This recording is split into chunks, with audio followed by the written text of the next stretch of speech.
কোনো নেশাযুক্ত কোনো কিছু পান করিয়ে মাতাল করে আপনাকে ভুল বুঝিয়ে চেকটি নেওয়া হয়েছে, এটাও কিন্তু আপনার আত্মপক্ষ সমর্থনের উপায় হিসেবে বিবেচিত হতে পারে। চেকে শুধু স্বাক্ষর দিলেই হবে না, চেকটা যে স্বেচ্ছাপ্রণোদিত অর্থাৎ উইলিংলি হয়ে কোনো দায় দেনা পরিশোধের জন্য আপনি দিয়েছিলেন সেটা কিন্তু বাদীকে প্রমাণ করতে হবে, অর্থাৎ যিনি মামলাটি করেছেন। কিন্তু আসামি পক্ষে আপনি যদি উপযুক্ত সাক্ষ্য প্রমাণাদি যেমন মেডিকেল সনদ,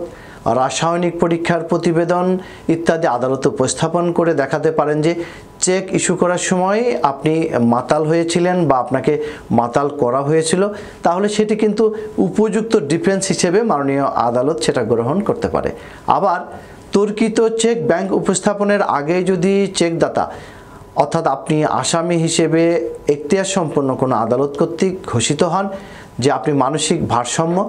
তাহলে কিন্তু আপনার আত্মপক্ষ সমর্থনের ক্ষেত্রে সেটাও একটি